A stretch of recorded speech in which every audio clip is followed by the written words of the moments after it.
الحمدللہ حامد و مصلی بسم اللہ الرحمن الرحیم۔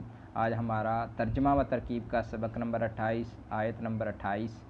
کیف تکفرون باللہ وکنتم امواتا فاحیاکم ثم یمیتکم ثم یحییکم ثم الیہ ترجعون۔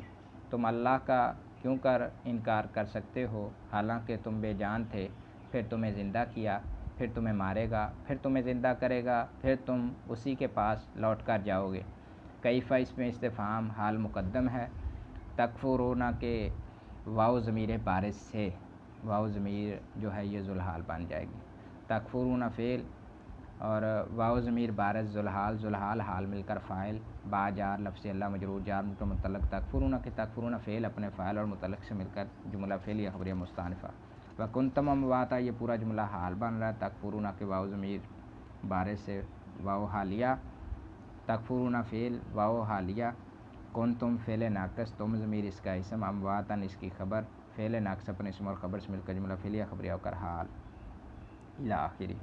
فاحیاکم اس جملے کا عطف ہے کنتم پر، تو فا عطفہ، احیا فعل، ہوا ضمیر فاعل، کم ضمیر منصوب، مفعول بھی، فعل اپنے فاعل اور مفعول بھی سے مل کر جملہ فعلیہ خبریہ معطوفہ۔ ثم یمیتکم ثم یحییکم، ان میں ثم عطفہ ہے اور ان کی ترکیب فاحیاکم کی طرح ہے، فعلیہ خبریہ پر معطوف، فعلیہ خبریہ پر معطوف۔ ثم عطفہ الیہ جار مجرور مل کر خبر مقدم، اور ترجعون فعل یہ جار مجرور مل کر متعلق مقدم ہو جائیں گے ترجعون فعل کے جو الیہ ہے۔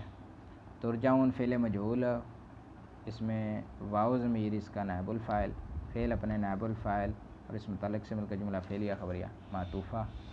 تو یہ کیفہ جو ہے یہ اسم مبہم مبنی بر فتح ہوتا ہے، کبھی یہ استفہام کے لیے بھی آ جاتا ہے اور کبھی شرط کے لیے بھی آ جاتا ہے۔